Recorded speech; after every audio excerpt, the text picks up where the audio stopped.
The Gulf Coast has had other predators in its waters, but this one was far more dangerous. Out in front of the restaurant, we've got a propeller that came off the HMS Empire Micah. Empire Micah was a British oil tanker, and it was on its way from England to the Louisiana coast. And it was on its way back to England, and a torpedo got it right off the coast of Appalachia.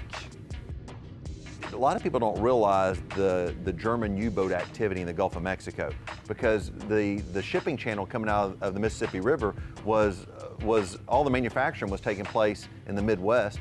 As they would come out in the Mississippi in order to support the war effort, the German U-boats would lay in wait and torpedo the U.S. merchant supplies coming out of there. So the Empire Micah was no different. The Empire Micah was coming in and it had crude oil on it, torpedoed in 1943. And it's off the coast of Apalachicola, and the bottom is at about 140, 150 feet of water. So fast forward into the 60s, where you actually had a captain by the name of Laney Reinhardt, who knows that the Empire Micah was a fairly new ship, had a massive 16-ton, 32,000-pound bronze propeller on the back of it. And he had the salvage rights from the Lords of London. Tried to get it up, he couldn't.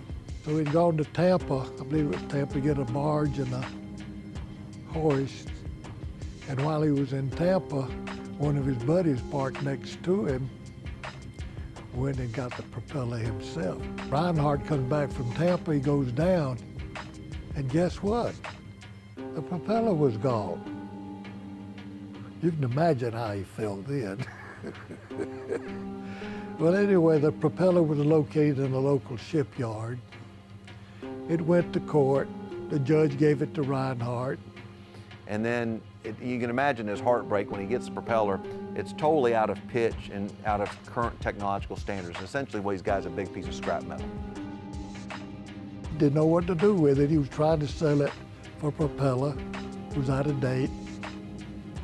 So he was trying to sell it for junk. And I love bargains. I thought I'd buy me a propeller cheap. It's still a freak of nature that we were able to take it from England, from the bottom of the Gulf of Mexico, to the outside of a restaurant here in Northwest Florida.